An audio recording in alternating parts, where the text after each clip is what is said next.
ஓம் சிவாய நம. ஆயில்ய நட்சத்திரம். ஸோ ஆயில்ய நட்சத்திரத்துடைய பறவை வந்து கிச்சிலி பறவை. ஸோ கிங்ஃபிஷர்னு சொல்கிறோம் இல்லையா, அவர் தான்.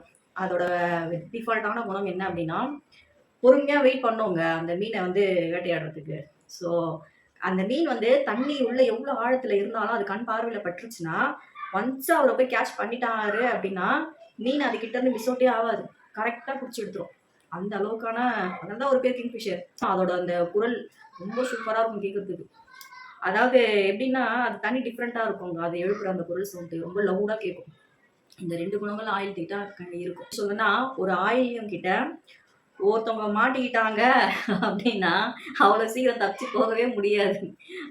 புடிச்ச புடிய உடுப்பு புடியா இருக்கும் ஒண்ணு. சத்தம் போடும்போது அது பாடி வந்து டோட்டலா ஷேக் ஆகும். இது நீங்க நல்லா இந்த பறவை இருக்கக்கூடிய இடங்கள், நீரோட்டங்கள்லாம் இருக்கும்.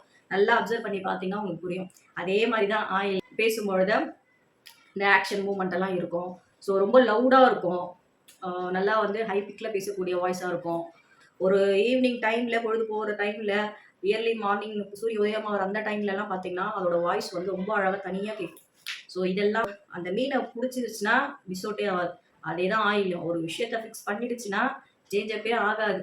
அதாவது அது கையில் ஒரு விஷயம் வந்துருச்சுன்னா அவ்வளோ சீக்கிரம் கையை விட்டு போகாது அப்படின்னு சொல்லலாம். ஸோ இந்த மாதிரியான சில விஷயங்கள் எல்லாம் ஆயில்யத்துக்கும் அந்த பறவைக்குமே வந்து சிங்க் ஆகிக்கிட்டே இருக்கும். நம்மளுடைய பறவை நம்மளோட கண்ணுக்கே தெரியும், ஆனால் இது நமக்கானதுன்றது நமக்கு தெரியாது இல்லையா? ஸோ இதெல்லாம் வந்து நீங்கள் நிறைய நீரோட்டங்கள் எல்லாம் பார்க்கும்போது பார்த்தீங்கன்னா, அப்போ வந்து கொஞ்ச நேரம் நின்று அதை வந்து பாருங்க, அதை வந்து அப்சர்வ் பண்ணி பாருங்க. அது பண்ணுற மூமெண்ட்டும் ஆயிலத்தோட இருக்கக்கூடிய சில குணங்களும் மேட்சிங் ஆகும். பண்ணிடுச்சுன்னா அது கரெக்டாக பார்த்துரும்.